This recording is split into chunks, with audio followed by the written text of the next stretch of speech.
E aí, podemos? Bom dia a todos e todas. Estamos hoje aqui reunidos para a defesa de tese de Gutenberg Barros, intitulada Diretrizes para o uso da manufatura aditiva como ferramenta geradora de informação visual para pessoas com deficiência visual.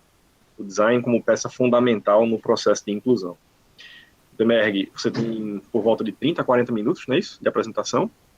E aí, depois que você apresentar, a gente vai passar para a banca começar a fase de arguição. Beleza? Boa sorte. Eu vou só desligar aqui a câmera enquanto você estiver apresentando para não dar nenhum problema de transmissão, depois a gente volta. Beleza. Bom, vamos lá. Então, vamos descobrir um pouquinho como é transformar a impressão 3D em material para deficientes, pessoas com deficiência visual. Né? Então, uma breve introdução, rapidamente, desse trabalho. Ele começou justamente há 5 anos atrás com a ideia de colocar uma webcam instalada numa impressora 3D.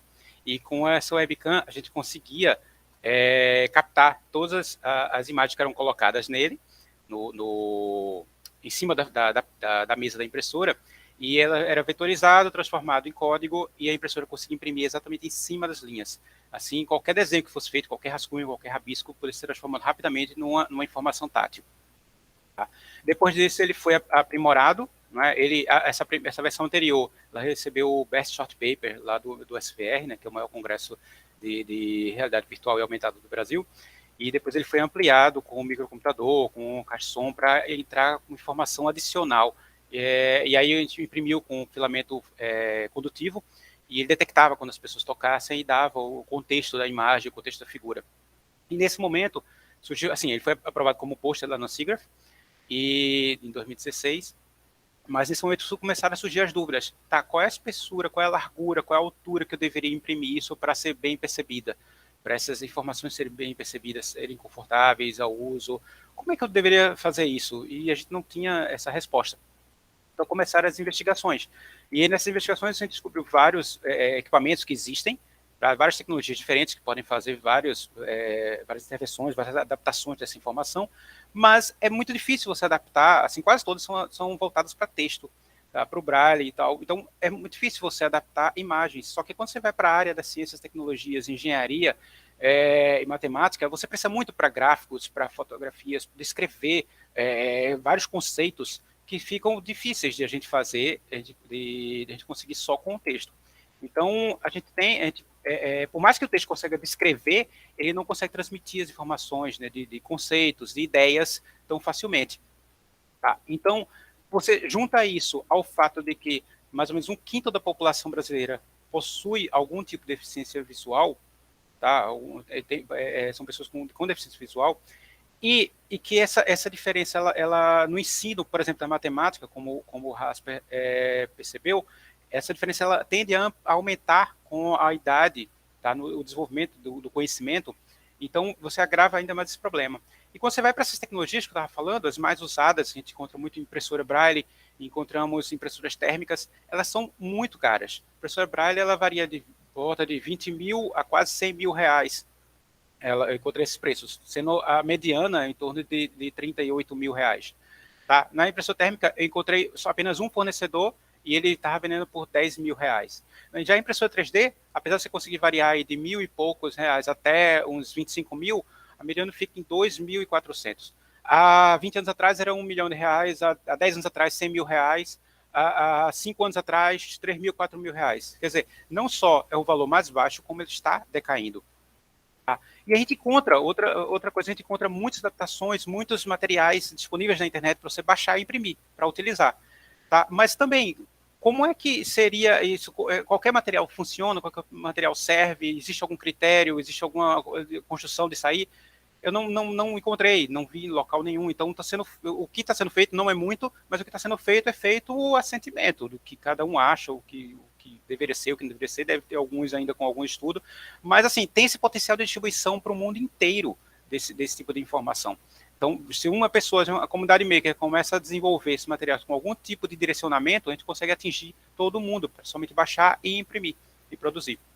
Então, daí surgiram as hipóteses do trabalho. Então, é possível a gente imprimir utilizando, por exemplo, um material pré-fabricado para conseguir uma economia de custos?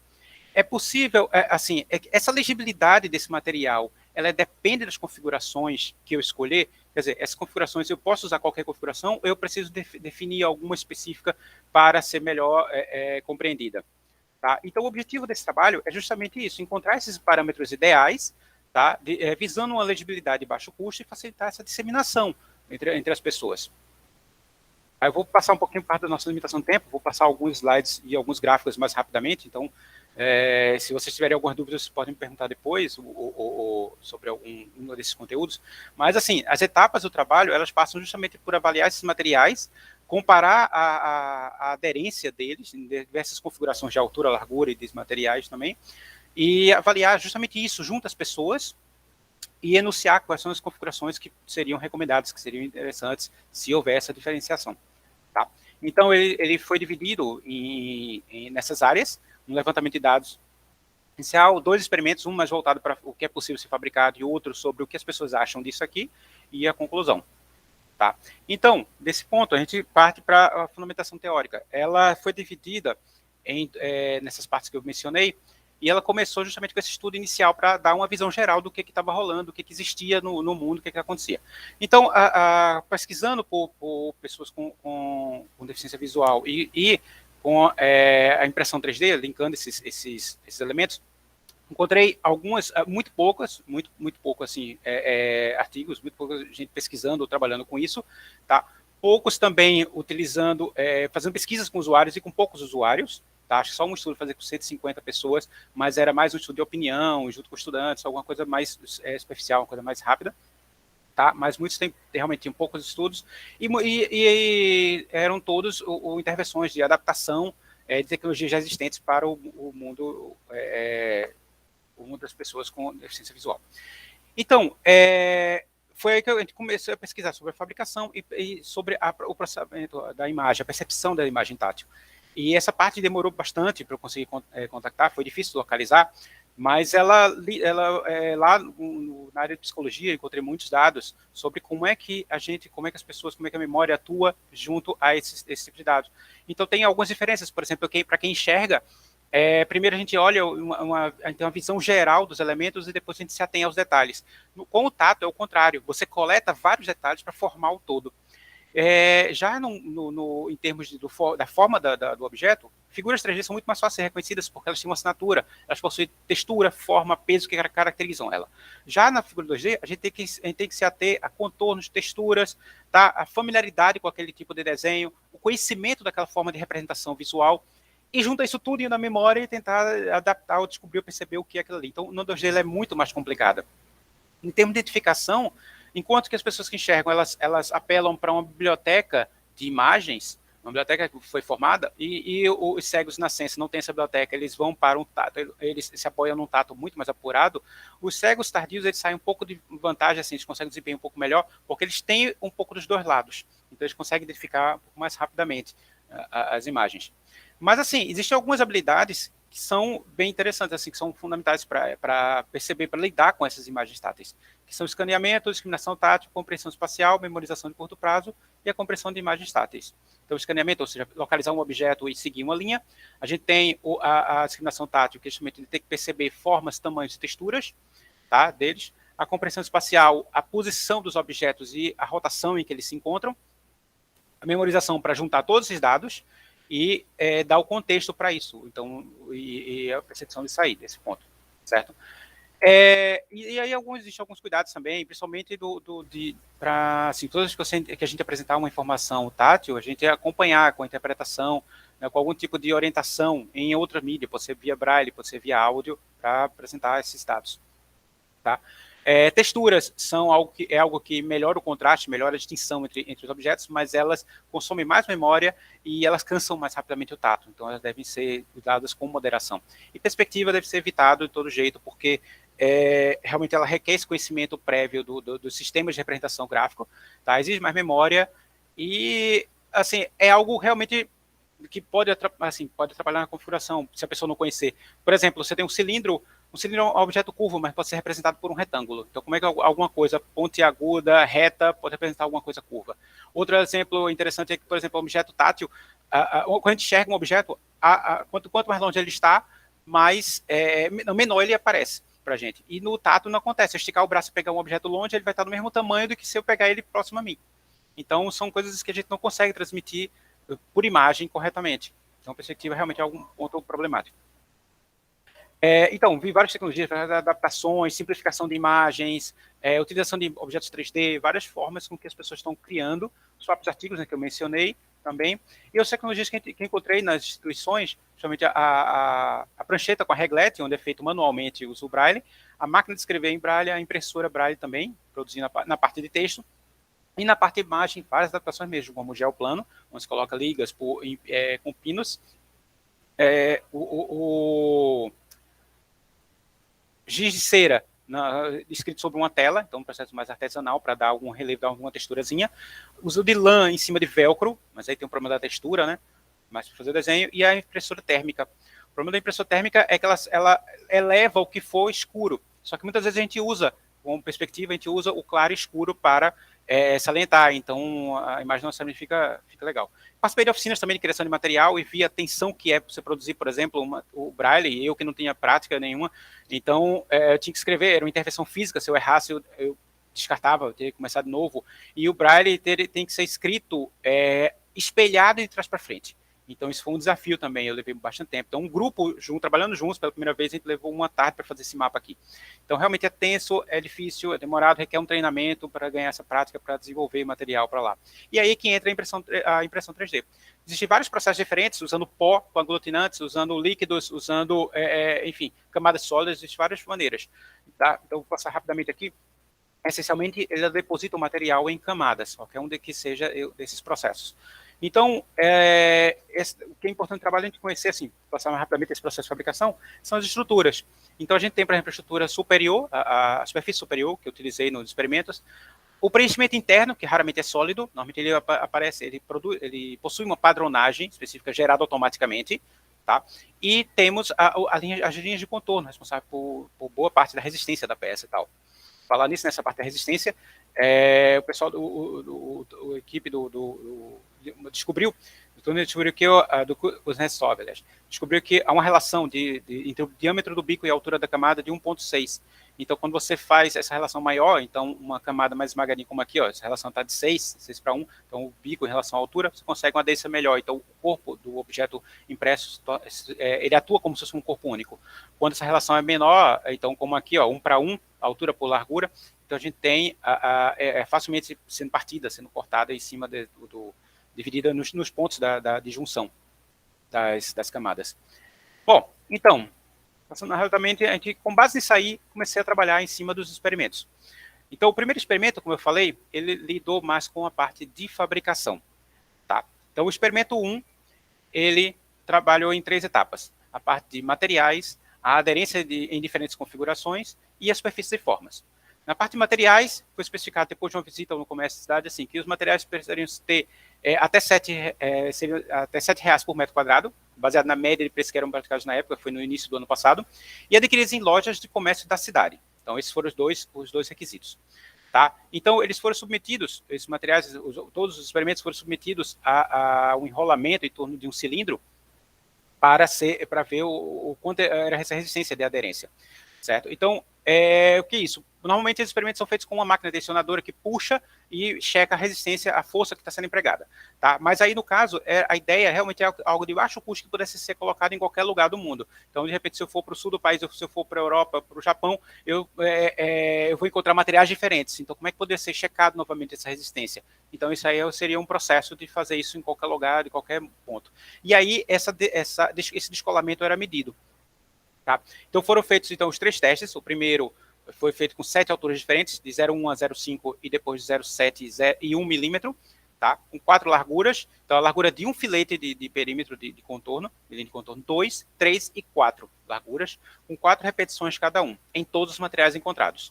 O segundo foi feito com altura constante de 0,7 milímetros, com largura também constante de 1,2 em todos os materiais com 4 repetições cada um, e as linhas foram dispostas em ângulos diferentes em relação ao eixo de torção. A torção aconteceu, então, daqui da esquerda para a direita, em torno do cilindro. Nós temos, então, ainda, o terceiro experimento foi feito com formas de superfícies, então 3 formas geométricas, com 2 superfícies de preenchimentos. A rectilínea linear, né, que alterna perpendicularmente às linhas colocadas e a concêntrica. Então, em 3 repetições com altura constante de 0,5 milímetros. Essas alturas foram determinadas depois de um pré-teste. Foi realizado. Então, os parâmetros de impressão, reduziu-se a velocidade normal de impressão para aumentar essa aderência, tá? Aumentou um pouquinho a temperatura, e depois foi calculado o ângulo que esse descolamento estaria gerando, até que ângulo foi suportado antes de descolar. Tá? Então foram encontrados esses materiais, o lisolene, o EVA, o TNT, o sulfite, em 2 gramaturas, o pinho, o VG e o lamicel. Depois de um pouco de pesquisa, descobri que o lisolene se tratava de polietileno, e depois de muita pesquisa, ligar muito para as lojas e tudo mais, descobri que o lamicel, também chamado de blackout transparente, era o policloreto de vinila, ou PVC. Tá? Então, foram dadas as espessuras deles, os preços deles, e passou-se as impressões. Foram feitas 228 impressões. Tá? O VG e o sulfite de 120 gramas e o sulfite de 180 gramas, se comportaram muito bem, leve curvatura, tá? nas espessuras menores, tá? de alturas menores. E o TNT, ele imprimiu muito bem, reagiu muito bem, mas na hora que saía da impressora descolava todas as linhas. Ele não conseguia realmente fixar. E depois, com alguma pesquisa, descobri que ele é feito a partir com fibras coladas com resina de polipropileno, que é um material quimicamente muito estável, então ele dificilmente se fixa a outros materiais, então realmente ele não conseguiu. Mas já no sulfite de 75 gramas por metro quadrado, teve a melhor aderência de todas, mas ele provocou, por conta da sua espessura, sua gramatura, ele provocou esse enrugamento aqui que era realmente problemático. Eu tive que reforçar até a fixação da impressora, porque ele puxava tanto que estava arriscando soltar. Tá? Então, isso gerou uma textura mesmo em volta das peças impressas. Tá? E aí, nós temos também o lisolene, o polietileno, né, ele tem um ponto de fusão, descobri que o ponto de fusão dele é mais baixo do que o bico da impressora, então, mesmo sem encostar na impressora, mesmo sem o bico da impressora encostar no material, ele passava derretendo a ponto enquanto jogava o material. Tá? O PVC é a mesma coisa, só que no PVC ainda havia uma pequena fixação, então ainda tentei alterar a configuração para ela passar mais rapidamente, para o calor irradiado ser menor em cada região. Mas a fixação realmente só acontecia onde havia o problema. Então, começou a cair as linhas, os fios, e ainda continuou acontecendo um pouco de derretimento. Então, esses 2 materiais foram descartados do teste. O papelão pinho tinha 2 faces, uma face clara e uma face escura.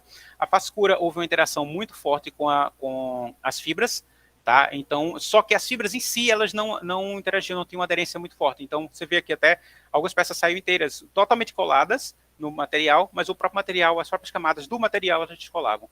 Já o lado claro não havia uma interação tão forte. Realmente foi mais problemático.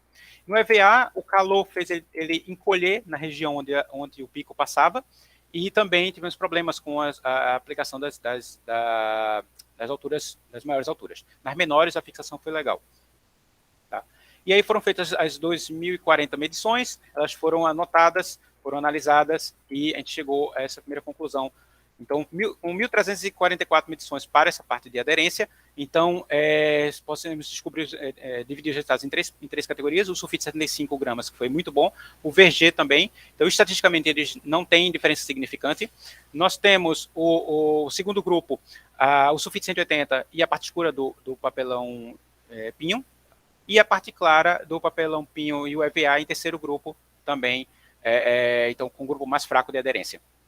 Tá? Então, nas menores alturas 0,1 e 0,2, a aderência foi muito forte. Da 1 foi total, foi 100% de aderência em todas as alturas, na altura 0,1, em todas as larguras, todos os materiais, 100%. Tá? 0,2 teve muito poucas incidências de descolamento mínimo, na 0,3 também, um pouquinho mais. Na 0,4 a gente começa a ver uma dispersão maior, 0,5 aumenta a dispersão e o resultado cai pra caramba com 0,7 de altura. 0,7 realmente a dispersão é muito alta, o descolamento é enorme e com 1 milímetro já temos praticamente 100% de descolamento. Tá? Então aqui são os ângulos, a gente consegue alcançar com esse raio de 2,8 mais ou menos centímetros, a gente consegue ter até chegar a quase 400 graus de giro sem haver descolamento. Certo? Então, nas larguras, nós encontramos, então, 2 resultados estatisticamente semelhantes. de 0,8 e 1,2, e no segundo grupo o de 0,4 e 1,6. O 0,4 ele é muito fininho, é uma linha só, ela não consegue força de aderência suficiente, e na 1,6 acontece a mesma coisa que acontece no 1,0 de altura. Ele já começa a formar uma massa de resistência à torção. Então, quando é feita a torção, essa força provocada pelo objeto, pela estrutura do objeto já lá, é suficiente para puxá-lo, para gerar essa catapulta, puxando de volta a resistência. Então, o grupo intermediário se mostrou o meio termo aí interessante. Nos ângulos, eu imaginava que poderia haver uma variação constante do perpendicular ao eixo do giro ao paralelo ao eixo do giro, mas o que aconteceu foi que até 20 graus a gente conseguiu resultados muito bons. 30 graus até era aceitável, mas a partir daí temos resultados realmente totalmente imprevisíveis e estatisticamente semelhantes. Então, realmente fica uma coisa muito, muito louca essa parte aqui. Então, a perda é muito grande nesses ângulos. Em relação à superfície, o retilíneo e o concêntrico são estatisticamente equivalentes, apesar do retilíneo ter tido um resultado um pouquinho melhor. Tá? E em termos de formas geométricas, o losango e o círculo também são equivalentes, e o quadrado se destacou por ser o único que possui uma linha realmente, uma área maior na hora no ângulo de ataque. Então, na hora que você está girando, você tem uma linha inteira muito maior de aderência junto ao giro. Os outros têm pontas, tem quinas que são mais frágeis no ponto, na hora que a força começa a ser exercida. Mas, assim, uma coisa que você percebeu é que as pontas são o calcanhar de Aquiles. Então, mesmo o quadrado, ele começava a articulamento pela ponta. Às vezes ele estava totalmente fixado, mas a pontinha era o primeiro lugar que soltava, assim como o losango e tal. Então, era o ponto realmente mais problemático. Então, e aí, todos esses dados foram levados, então, para o nosso segundo experimento, que aí foi levar esses pontos agora para as pessoas. Então, foram escolhidas as alturas de 0,1 a 0,4 milímetros, largura 0,8 e 1,2, tá? A superfície foi escolhida rectilinear, então, e o material foi escolhido sulfite 180 graus, baseado nessa parte que foi levantada desse primeiro experimento. Então, nesse segundo experimento, a gente foi focado basicamente em um público de maior idade que frequentasse as entidades de apoio, as instituições de apoio. Tá? Então, nesse segundo experimento, a gente resgata aquelas habilidades que eu falei lá no início, as habilidades ideais, assim, que são para identificação das imagens, e foram aplicadas, elas serviram de base para a criação desse segundo experimento. Então, nesse segundo experimento foram criados, então, considerando como a parte de escaneamento, eles deveriam localizar uma pequena semisfera 0,6 milímetros e percorrer, então, uma linha até o final. E essa linha, ela tinha duas regiões realmente um pouquinho mais problemáticas, assim, onde poderia gerar confusão, então, propositadamente foram deixadas para ver se eles realmente estavam seguindo a linha, se eles errassem o caminho, eles voltavam para o início, e foi feito um sorteio para que cada voluntário pudesse passar por todas as configurações de altura e largura. Tá? E o ângulo também era entregue, as folhas eram entregues em 4 ângulos diferentes para dificultar a memorização dos caminhos. Certo? O segundo experimento se baseou na discriminação tátil, mais especificamente a discriminação de texturas. Tá? E aí tínhamos 3 fileiras, a primeira com a primeira textura, a segunda com a segunda textura, a terceira com as texturas intercaladas. E foi solicitado que eles indicassem qual era o ponto máximo de percepção de diferença, até onde ele conseguia notar a diferença entre essas texturas. O terceiro e quarto experimento era justamente de localização, identificação da imagem e a localização dela no espaço. Então, eu precisava de um set de imagens e eu estava quase desenhando elas, quando finalmente consegui encontrar um artigo antigo, 1980, e que listava imagens de acordo com familiaridade, complexidade e outros parâmetros mais. Tá? Inclusive até como era detectadas, isso com pessoas videntes, né? Então, se eles concordavam com o nome da imagem, se o nome estava na ponta língua, como é que era isso tudo. E aí eu fiz, familiaridade já tinha visto em alguns estudos e que era o ideal. Então, você identificar a imagem, então ter familiaridade com aquele objeto é o ideal. E complexidade é algo que muitas vezes atrapalha. Então, o que eu fiz? Eu subtraí os valores, eu transcrevia o artigo todinho para uma tabela, mandei classificar e subtraí os valores de familiaridade, de complexidade e de familiaridade e consegui uma nota para todos eles. Classifiquei por essa nota e eu cheguei a esses pontos, esses objetos. Depois eu filtrei os objetos e eram 260 imagens, então eu filtrei elas, primeiro retirando os objetos que não eram tangíveis, então Sol, Lua, então quantas vezes a gente tocou o Sol, tocou a Lua? A gente visualiza ou toca ou tocar representações gráficas, então por isso eles foram eliminados. Também foram eliminados perspectivas, objetos de perspectiva, então tinha aqui o copinho voou, também mais para baixo teria livros, teria outras mesas, outras coisas que seriam eliminados também se chegasse lá. Mas aí então, ficamos com os objetos escolhidos, então o cabide, a chave, o nariz e a meia. Tá? Então esses objetos foram distribuídos em 2 layouts, e organizados em posições, em rotações de mais ou menos 45, mais e menos 45 graus. Tá? E era pedido para o usuário indicar uma. Então a gente fez o sorteio das figuras. Então, olha a figura de cima da direita. Então ele checava lá, olhava e tentava identificar, tá, a figura, e agora localiza as cópias das 2 cópias que estão lá. E ele começava a localizar as cópias. Então foram feitos os sorteios para cada usuário. Então havia uma configuração diferente, de modo que eles passassem por todas as larguras e alturas, mas encontrassem cada uma das figuras, quando elas voltassem a encontrar a figura, elas estivessem numa posição diferente, porque estão em layouts diferentes. Tá? Então, como eu falei, assim, uma das recomendações é que se dê dicas, se dê instruções para ajudar a identificação da figura. Só você entregar a figura é muito difícil a pessoa perceber, a pessoa identificar. Então foram separadas 2 dicas para cada uma das figuras. Tá? E essas dicas, elas assim, ao contrário do que se recomenda, elas não podem ser precisas, porque se eu desse uma dica precisa, a identificação da imagem seria feita não pelo tato, mas pelas ideias, pelos conceitos passados pelas palavras. Então eu tinha que dar conceitos vagos, para elas, mas eu tinha que dar alguma instrução. Tá? Então foram escolhidas 2 dicas para cada uma das imagens, e foi engraçado que uma das entidades que a gente estava aplicando, chegou uma professora, passou, essa dica está muito ruim, tem que dizer assim, assim, assado. Aí quase que se a pessoa tivesse pegado, percebido, escutado lá, ela teria ido pela dica da pessoa. Aí era uma situação assim, meio estranha nesse ponto.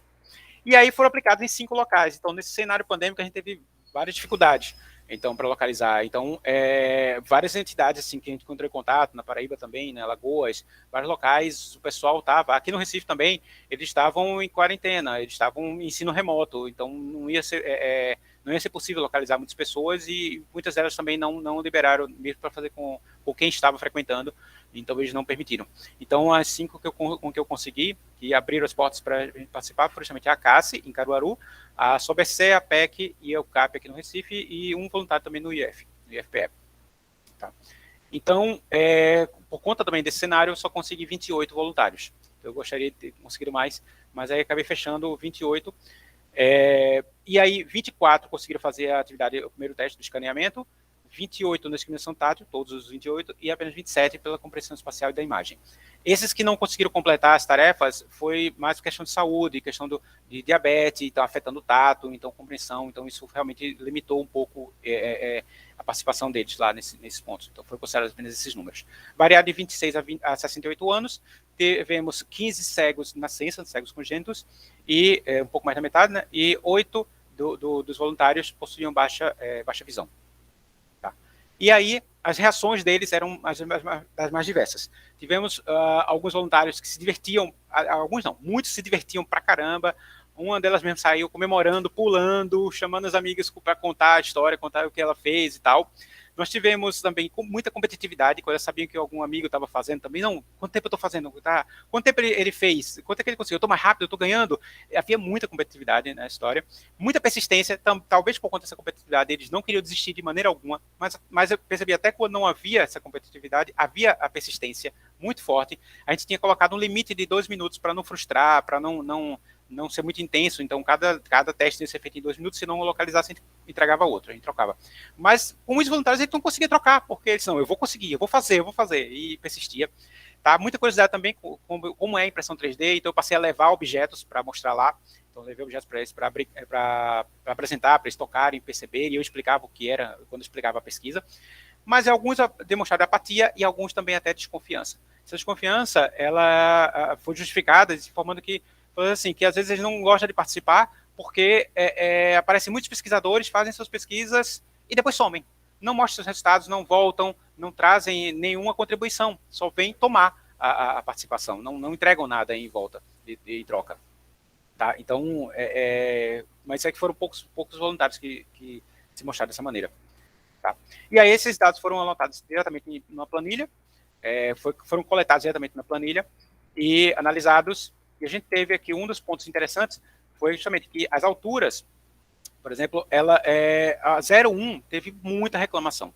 Então teve até alguns comentários tragicômicos, assim, dizendo assim, pô, eu vou ficar ceguinho com esse. O outro dizendo, faltou cimento. Não, pô, fininho demais, vai endoidar o coitado do cego. Aí o outro dizia, não, por favor, esse não, de novo não sei o que, não é muito ruim, mas teve muita reclamação com a 01, com as outras não teve. E os elogios apareciam muito depois de terem topado com a 01. Então, depois que aparecia outra mais altinha, aí elogiavam. Ah, isso tá melhor, isso é mais legal e tal. Então, acontecia muito isso. Tá? Realmente, a altura foi a característica mais identificada, mais percebida por eles com variação, a variação deles. Mas, assim, do 02 ao 04, na atividade de escaneamento, teve resultados muito próximos. Então, estatisticamente, eles são até equivalentes, em suas equivalências do 02 ao 03 e 03 com 04. Tá? Não tem diferenças significantes. Mas o 01 realmente foi mais disperso, o tempo que levou para seguir a linha até o final teve resultados mais dispersos e mais altos. Tá? Na compreensão da imagem, então identificar a imagem, a gente tem de 02 a 04 novamente, então estatisticamente sem diferença significante, apesar da relação do 02 com 04 ser muito mais próxima do que da 02 e 04 com a 03. A 03 ela se destacou um pouquinho, tanto no número de vezes que foram identificadas as imagens, quanto no tempo ela foi mais lenta, mas identificou em maior número. Tá? E em relação à compreensão espacial, ou seja, localizar a cópia das imagens, então, em termos de tempo, não houve diferença estatisticamente significante, mas em termos de localização de elementos, então, do 02 a 04, eles tiveram um índice mais alto. Esse gráfico, inclusive, está atualizado da tese, ele estava errado lá. Eu fiz a troca agora, lá estava por número de ocorrências, a porcentagem, só essa parte azul. E aí eu corrigi para o número de encontros, de cópias encontradas. Então, alterei lá os dados, né? Então, esse aqui é a errata, digamos assim. Tá. Com relação às larguras, em termos de reclamação, em termos de elogios, os comentários deles, não dá para perceber muita diferença, muita ligação à largura. Tá? Mas depois que a gente joga os números, a gente percebe que a 0,8, aqui é um cruzamento, desse gráfico aqui é um cruzamento da 0,1, de todas as alturas com todas as larguras. Tá? E o número de reclamações. Então, a 0,8, ela sempre está com um pouquinho mais de reclamação do que a 1,2. A largura 1,2 sempre está com menos reclamações do que a 0,8. Isso só se percebeu quando se foi para os números, quando se foi montar aqui no meio. Tá? Mas eu acho que mesmo os usuários, assim, quando a gente vai para os números assim, da coleta de dados aqui, a gente não percebe muita diferença. Então, em todas as atividades, nós não temos diferenças significantes em nenhuma das atividades. Então, as duas larguras atuaram estatisticamente como iguais, tá, nos resultados. Então, talvez a maior diferenciação entre elas seja na hora realmente de conceber as imagens. A 0,8, nesses dois exemplos aqui, mostra com uma imagem de 30 milímetros, com 0,8 e com 1,2 se mostraria dessa maneira. Então, eu tenho essas diferenças da linha de contorno. A 0,8 ela me permite mais detalhes do que a 1,2. Tá? Na atividade de discriminação tátil, ligada a texturas, então, as duas texturas iniciais não houve diferença. Estatisticamente significante, elas foram muito parecidas no desempenho. Eles conseguiram identificar a diferenciação até esse ponto aqui, entre 60% e 70% de densidade da textura. Tá? Então, o ideal seria ser feito até 50%, no máximo 60% de densidade, quando você trabalhar com uma única textura. Quando você trabalhar com mais de uma textura, então, isso aí aumenta. Então, o contraste entre as duas texturas aumenta a percepção de diferença até mais ou menos 90%. 90%, 95% já começa a não perceber mais. Tá? Então, até uns 90% mais ou menos, a gente consegue distinguir as duas texturas. Na compreensão da imagem, a imagem mais identificada foi o cabide, de longe, era a mais rápida, a de maior número de encontros era mais fácil. Tá? A mais problemática foi a do nariz, muitas vezes confundida com ombro, confundida com orelha, bastante orelha, no meio da história, era mais complexa. Eu acho que o perfil não é algo normalmente que eles encontram, um desenho de perfil. Tá? Então, isso aí foi realmente mais problemático. Então, chamava o rabinho aqui em cima, ou qualquer outra coisa aqui. Então, realmente era mais problemática essa ponta. A chave, ela encontrou resistência de memória. Então, alguns associavam a chave como aquela chave mais antiga de haste longa, outros como essa chavezinha pequenininha mesmo. Então, a divergência era mais nesse ponto. E a meia era bastante confundida com roupas íntimas, com encharpe, cachecol, coisas desse tipo. Tá? Curiosamente, eu percebi que elas eram muito identificadas por algum elemento específico. Então, a meia pelo quadradinho, a chave pelo círculo, o nariz realmente por esse rabinho aqui em cima, acompanhado de alguma coisa mais, um ruído de informação aqui embaixo, e o cabide pelo ganchinho. Então, quando eles identificavam esses elementos, eles nem olhavam, muitas vezes nem olhavam o resto da imagem. Já percebia aquilo ali e já passava para. É isso aqui. Isso aqui é uma cópia. Tá? Mas aí, lembra quando eu falei a história da largura? Largura 1.2 e 0.8 em relação ao detalhamento, o detalhamento que é possível? Quando a gente vai olhar os números, a gente percebe isso. Olha só, a chave e o nariz são elementos, são os desenhos mais complexos aqui, com o maior número de elementos de linhas. Justamente na largura 1.2, eles caíram o rendimento, o número de identificações. Na largura 1.2, ela aumenta, justamente as outras que têm menor complexidade. Então, o cabide aqui em cima e a meia aqui embaixo. Então, há esse cruzamento nos dois. Então, quanto maior o número de detalhes, melhor se sai a largura mais fininha. Tá? Então, na altura, a 0.3 ela se mostrou melhor, realmente em vários aspectos, então, exceto aqui na chave, mas em todos os outros testes, a 0.3 sempre ela se mostrava um pouco melhor do que a 0.4. E nos outros resultados que eu encontrei, em termos de condição de visão, então nesse gráfico aqui de perda completa da visão, em termos de baixa visão, em termos de o cego mesmo e a pessoa de baixa visão, não houve diferença em nenhuma dessas atividades, diferença significativa em nenhuma das atividades. Tá? Em relação a aqueles que nasceram cegos e aqueles que adquiriram cegueira posteriormente, também não houve diferença nenhuma entre eles. Tá? Então, ao contrário de alguns artigos, então não houve diferenciação nenhuma aqui. Mas assim, em termos de escolaridade, houve diferença mesmo. Então, no caso de localizar as cópias, quanto mais alta a escolaridade, mais rápido eles conseguiam atuar, tá? E localizar essas cópias. Na seguir linha, não, estatisticamente não houve diferença significante. Mas no identificar o objeto houve uma coisa curiosa. O pessoal que tinha pós-graduação, automaticamente eles possuem ensino superior. Mas aqueles que tinham apenas o ensino superior, eles foram mais rápidos do que aqueles que tinham alguma pós-graduação. Isso foi estranho, mas aconteceu. Eu percebi essa distinção aqui nesse meio aqui. Tá? E aqueles com ensino médio atuaram de maneira estatisticamente semelhante aos que tinham pós-graduação. Tá? Em termos de familiaridade, não era um item que ia ser avaliado, memorização, familiaridade com as imagens e tal, mas percebeu-se que quando eles encontravam pela segunda vez a imagem, mesmo em posições diferentes, eles identificavam muito mais rapidamente. É um pouco óbvio, mas tem que considerar que essas imagens, elas não eram entregues logo em seguida, né? Houve a preocupação de afastar, quando eles só encontravam com essa imagem muito tempo depois, mas ainda lembravam e identificavam mais rapidamente. Então, o tempo de identificação caía, tá? Caiu bastante da primeira para a segunda interpretação.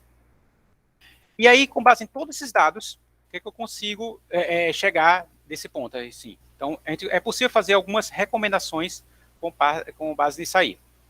Então, eu não vou me deter muito nelas, porque realmente são um texto mais longo, por conta do nosso tempo, já está se esgotando, mas, assim, basicamente, simplificar as imagens, usar alturas entre 0,2 e 0,4 milímetros, preferencialmente 0,3 milímetros de altura, na hora de você configurar a sua impressão, evitar quinas, tá? E usar preferencialmente materiais à base de celulose, porque realmente a base de polímeros, a gente percebeu que não só há um problema de identificação deles, em cada região vai ser chamado de um nome diferente, para identificar é um pouco mais problemático, como muitos têm esse problema do ponto de fusão, mais dificuldade realmente de uso.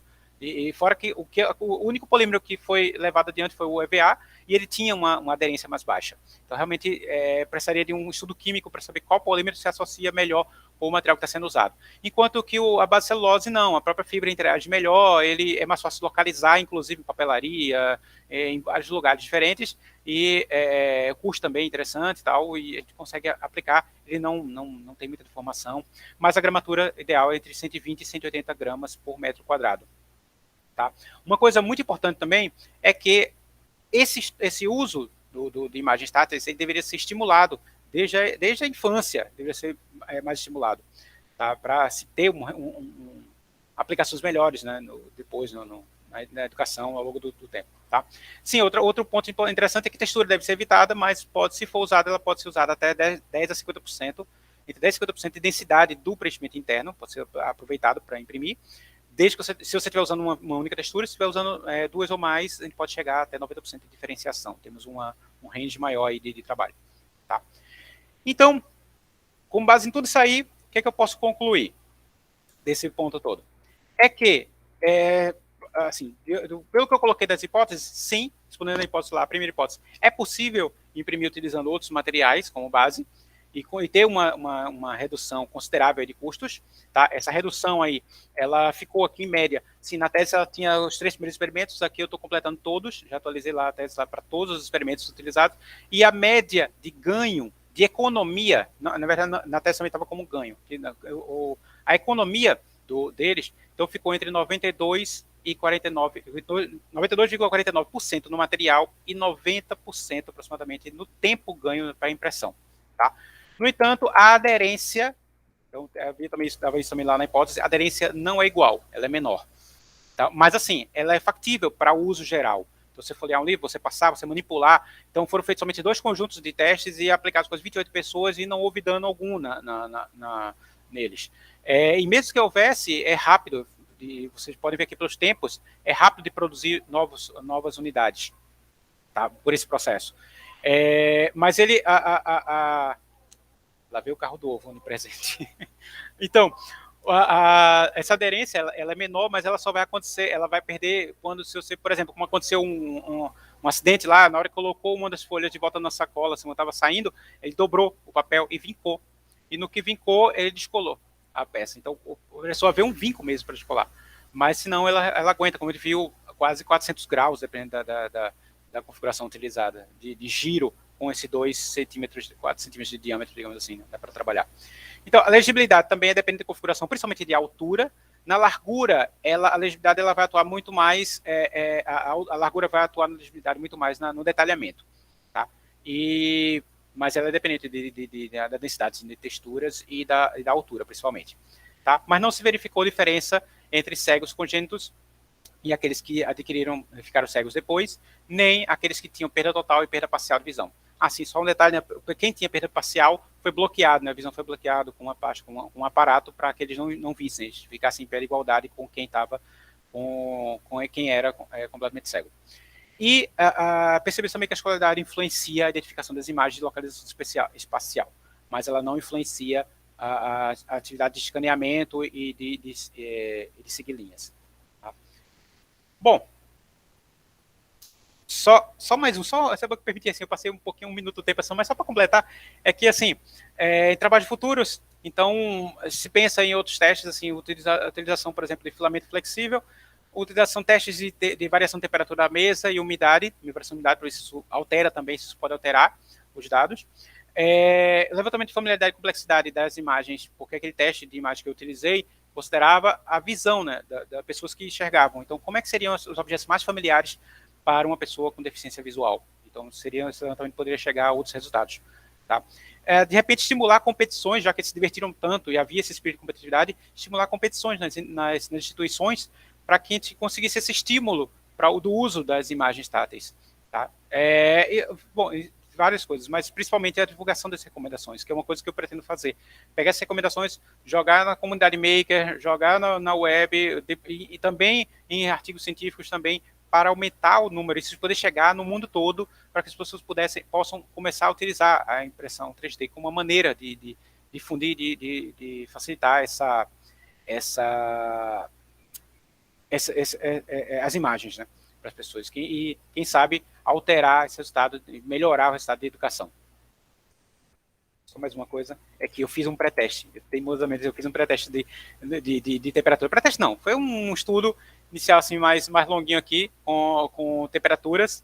Então, eu fiz um teste de temperaturas lá, fixando a altura, variando 4 temperaturas de mesa, de 60 a 90 graus, tá? No sulfite de 180 graus, e olha o que aconteceu. Depois de 264 medições, percebe que a temperatura realmente de 60 a 80 graus ele não muda muito, mas a partir de 80 graus há um salto de aderência enorme, foi para 98%, usando 0,7 milímetros, que é uma altura que a gente viu que era problemática, mas ela saiu lá de baixo, lá para cima, quando a temperatura da mesa chegou a 90 graus. Eu não incluí ela na tese, porque eu não tinha um termômetro para medir a superfície. Então, não a temperatura da mesa, mas a temperatura real que existia no topo do material quando ele recebeu a impressão. Então, isso aí é que é o que realmente influenciaria. Tá? Então, por isso que eu coloquei lá nos estudos futuros de aperfeiçoar essa medição aqui para a gente identificar melhor esse uso aqui. Bom, é isso aí. É isso aí, pessoal. Fechou Tá joia. Com a batida aqui. Respira agora, toma um copo d'água, certo? Porque o negócio foi corrido. Pessoal, a gente vai passar agora para a próxima etapa, que é a fase de arguição, né, da banca. Deixa eu só apresentar a banca aqui. A banca ela é composta por mim, né, como membro interno, e tem 4 membros externos. A professora Letícia, que por motivo de saúde não pôde estar presente hoje, ela é do Departamento de Expressão Gráfica, lá da UFPE. A professora Alta, também do Departamento de Expressão Gráfica, da UFPE.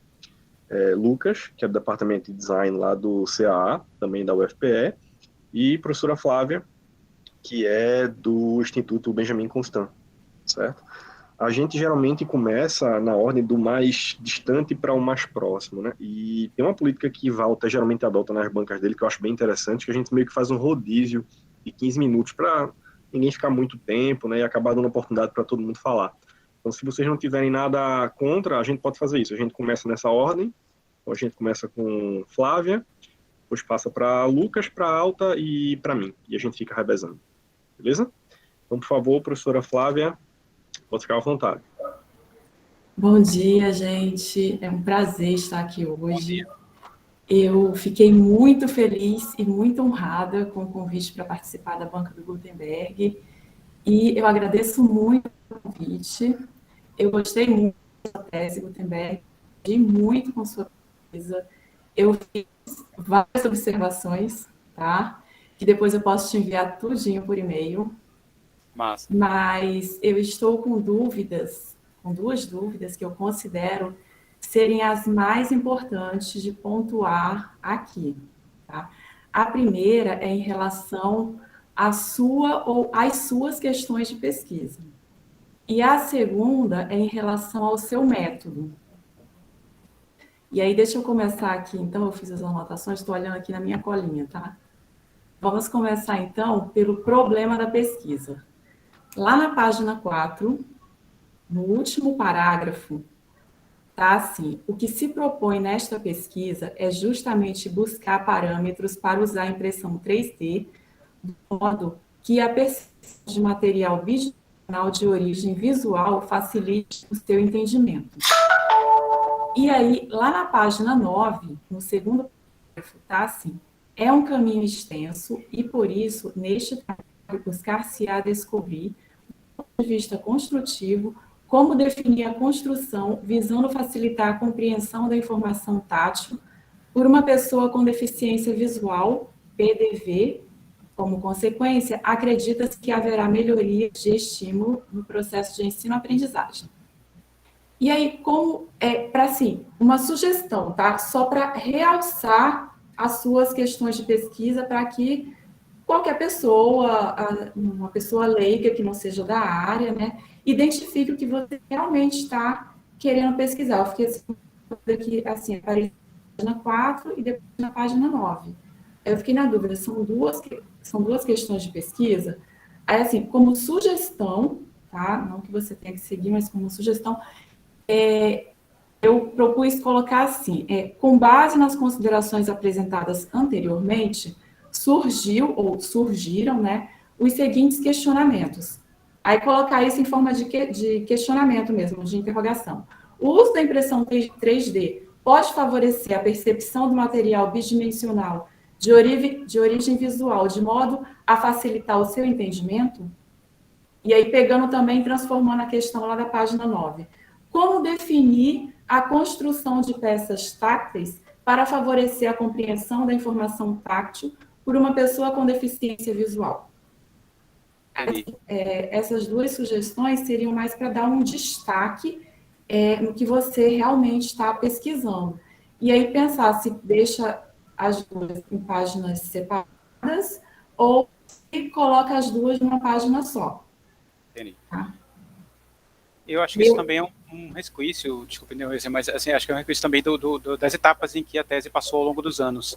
em que ela migrou, né, de objetivos, ela migrou naturalmente, à medida que foi encontrando os dados, foi modificando, passou por usabilidade, passou por avaliação de educação, passou por várias fases até chegar nessa parte construtiva. Acho que são resquícios dessa mudança.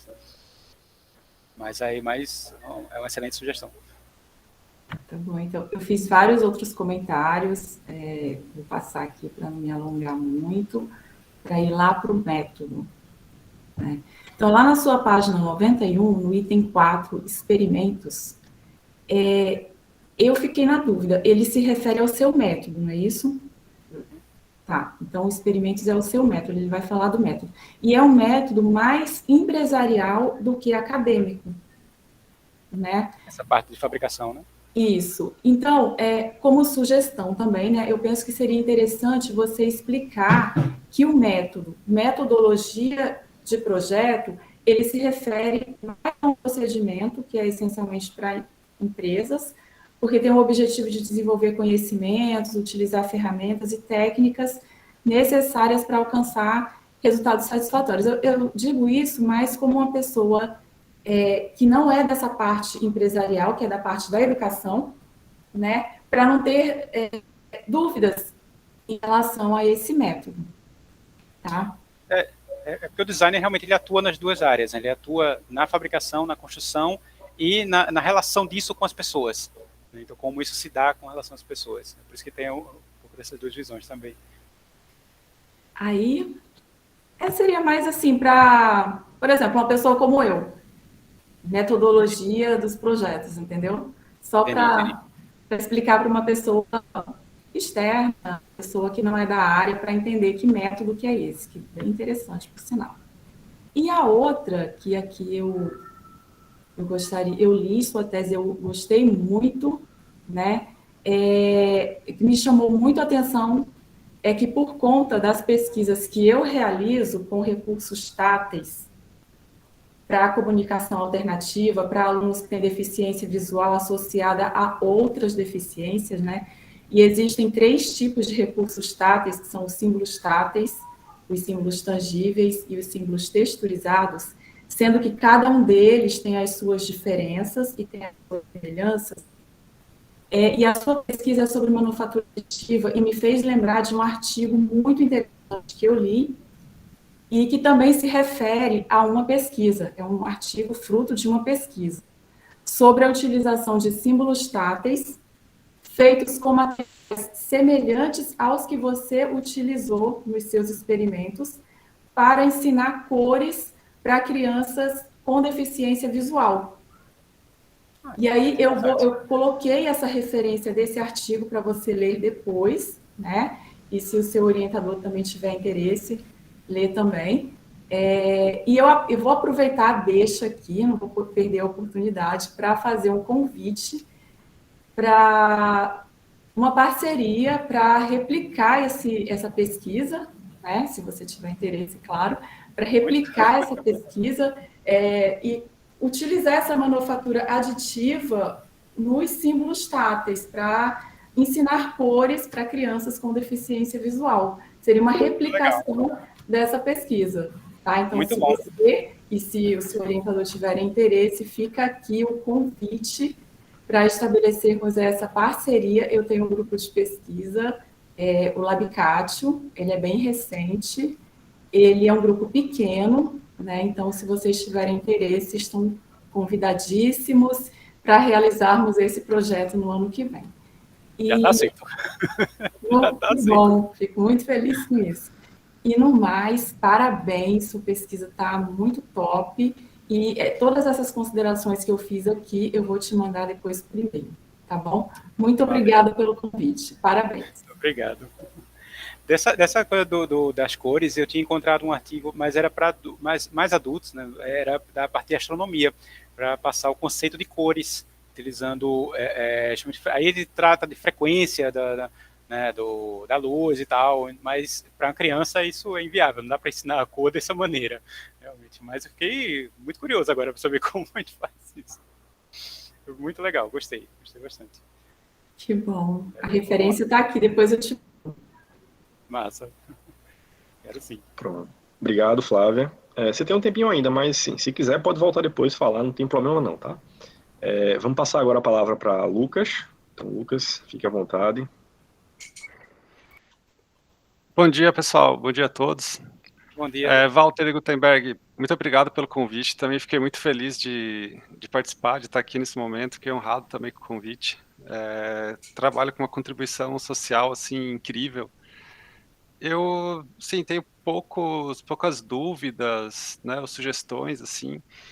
É um formato um pouco diferente do que eu estou acostumado, mas eu achei muito bacana a diagramação, né? Eu acabei olhando suas referências, encontrei a sua dissertação também e vi que também tem um layout semelhante.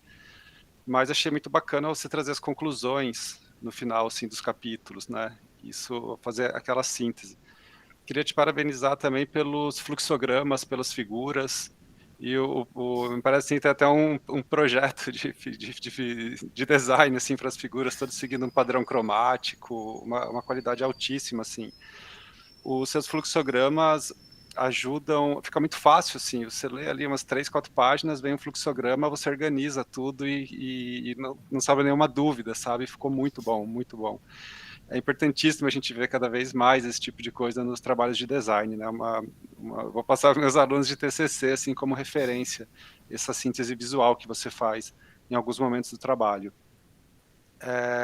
Assim, alinhamento do trabalho, resumo, objetivo, título, resultado, assim, tudo perfeito, trabalho muito tranquilo de ler, de compreender. É muita informação, não sei como você conseguiu apresentar tudo tão rápido, eu não sei como você fez um número absurdo de testes também, um negócio surreal, assim. E a parte de 3D, uma síntese muito boa. Aqui na apresentação você teve que pular, mas assim, o trabalho ficou sensacional, a síntese que você fez. A minha grande questão aqui que ficou foi em relação à bibliometria, né? O levantamento e análise que você fez dos trabalhos, porque você fala que foi feito dos últimos 5 anos, mas você traz dados de 2012, 13, 14, 15, 16 e 17. Você traz de 6 anos, na verdade, né? No gráfico ficam 6 anos. Pelo que eu entendi, você fez esse levantamento em 2017. Porque foram dados que ficaram parciais. A minha esposa trabalha com revisão sistemática e eu sou mais adepto da bibliometria, eu acho mais objetivo, eu gosto de analisar os dados em tabelas do Excel, tal, que acho que foi o procedimento que você fez. É uma questão muito pessoal, né? Mas eu aprendi a eliminar os dados do ano vigente. Você pode usar na sua fundamentação, mas eles ficam incompletos. Mesmo se você fizer agora, ainda ano que vem vão publicar volumes com trabalhos de 2021. Então sempre. Mas fica a seu critério. Acho que agora o trabalho não cabe mexer, mas é uma coisa a se considerar, né? E também eu senti falta de você colocar a data em que foi feito esse levantamento, né? Acredito que você deva ter no seu arquivo do Excel, o arquivo que você fez download, né, do material, a data, mas é importante colocar o dia e o mês, porque de um dia para o outro pode mudar, né? Pode entrar um trabalho ou outro, então é legal também colocar a data que foi feito o resgate dos dados bibliométricos para análise. Todas as visitas, está tudo documentado, né, a data que foi feito. Até outra coisa que eu achei muito legal, a gente percebe, assim, pelo trabalho, quanto você mergulhou no tema, né? O seu objeto de estudo, assim, da deficiência visual, você participou de oficinas, fez visitas, a revisão da literatura é muito importante, mas imagino que a oficina que você fez do NASCE, você sentiu na pele ali algumas coisas assim, e isso ajudou a enriquecer muito o seu trabalho. Aquela oficina foi no IF, foi no IFPE. Ah, tá. A oficina tá. foi. No NASCE foi a palestra. Isso. Ainda em relação à bibliometria, né, tem uma figura 3.2. No eixo horizontal ficou sem os anos. Aí depois, e cortou em cima assim um número ali também. Acho, às vezes até foi na hora de exportar o PDF, mas depois é legal dar uma olhadinha na figura. Em relação à estatística, né? Eu não tem o domínio que você tem dos testes estatísticos, mas você sabe o público que você está apresentando o seu trabalho, porque ficou tudo muito bem explicado, né? Você justificou todos os usos de cada teste e tudo mais, ficou muito bom. Uma dúvida que eu fiquei também foi em relação aos testes. Com o Sulfite 180, você fez 28 testes, né? Ele foi utilizado 28 vezes. O sulfite é um material que ele vai desgastando, né? Até quando você apaga muitas vezes um desenho, ele começa a furar. Aí talvez até um estudo futuro pensar, analisar, né? Que acho que é o material assim, que tem a melhor aderência, pelo que eu entendi, é o sulfite. O sulfite 180 deve funcionar muito bem para até se quiser fazer um material com algumas páginas assim, né, com alguma temática, algum material didático, acredito que ele possa funcionar bem. Mas eu fico pensando assim, quantos usos ele vai aguentar, né, de você ficar passando o dedo, porque a pessoa, acho que o cego tateia também, acaba com a pressão passando o dedo também em cima do papel, né? Eles ficam com as mãos assim tateando. E as unhas também. As unhas também? As unhas também. E era tenso. Na hora que eu ia passando, meu Deus do céu, vai grudar, vai pensar, vai lá. E suportou, segurou de boa. Não era o seu objetivo, né? Seu objetivo era outro. Mas é uma coisa também a se estudar depois. Para não ficar sempre precisando repor, né? O material. Assim, como eu falei já no começo, né? A sua contribuição social é muito boa. Eu vejo. Eu não sou da área de acessibilidade e tal, mas eu vejo muito mais pesquisas para deficiência motora do que para outros tipos de deficiência. Acredito que muitas pessoas acabam, mesmo que temporariamente, né, por causa de uma cirurgia, alguma coisa do tipo, não consegue subir escada, precisa ficar numa cadeira de rodas, alguma coisa, acho que as pessoas se sensibilizam mais para a dificuldade de locomoção. Então, assim, tanto a social quanto sua contribuição científica, né, em relação à manufatura aditiva, achei, assim, fantástica. A gente vai participar de um projeto ano que vem, a gente vai imprimir coronavírus grande para fazer oficinas em escolas públicas de Vitória do Santo Antão. É um projeto em parceria com o campus da UFPED lá. E aí, lendo o seu trabalho, eu falei, cara, vamos imprimir e levar para esses centros, né? Porque eu imagino que eles têm uma carência assim de materiais e tal. É um tema relativamente atual. E aí já vai abrindo assim a nossa cabeça, expandindo assim os horizontes para as pesquisas também. Eu até citei isso na tese, né? A história do mapa do Brasil. Não sei se vocês lembram. Acho que eu citei lá. Era geralmente uma das aplicações. Uma das pessoas citou isso. Eu queria ensinar para uma criança, ensinar para uma pessoa, qualquer pessoa, como é a bandeira do Brasil. E a nossa bandeira, particularmente, ela é muito diferente, né, das outras do mundo, assim, como é que eu faço isso? Eu não consigo nada. E ela falou dessa inquietação, né, eu não consigo fazer isso. Aí pronto, na outra visita que a gente voltou lá, eu voltei com uma bandeira. Eu até lembrei, fui fazer isso de madrugada, assim, correndo, levei duas bandeirinhas usando os mesmos processos que a gente estava estudando, que a gente estava fazendo.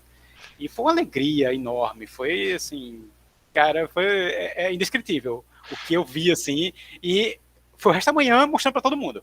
Mostrando essa bandeira, olha aqui, eu pego aqui, olha aqui, para todas as pessoas que frequentavam o lugar, todo mundo que chegava, olha aqui, olha a bandeira, olha a bandeira, olha a bandeira. Então o impacto realmente é muito grande. Isso eu vi a carência, né, que eles têm, assim, de materiais didáticos, não sei como a gente pode chamar isso, de referências. Logo em seguida, essa situação da bandeira do Brasil, tem um relato, né, de um cara que fala assim, se você me trouxer um mapa mundi, eu te dou a minha TV. Você colocou lá. Assim, eu achei que esses espaços onde eles fazem, né, treinamento, capacitação, tivesse um repertório vasto, assim, de mapas de relevo, de biomas e tudo mais, mas existe uma carência, né? Esses parâmetros que você trouxe vão facilitar muito, estimular muito a criação de materiais desse repertório. A gente já tem um ponto de partida muito bem definido. E daí no final do trabalho, né?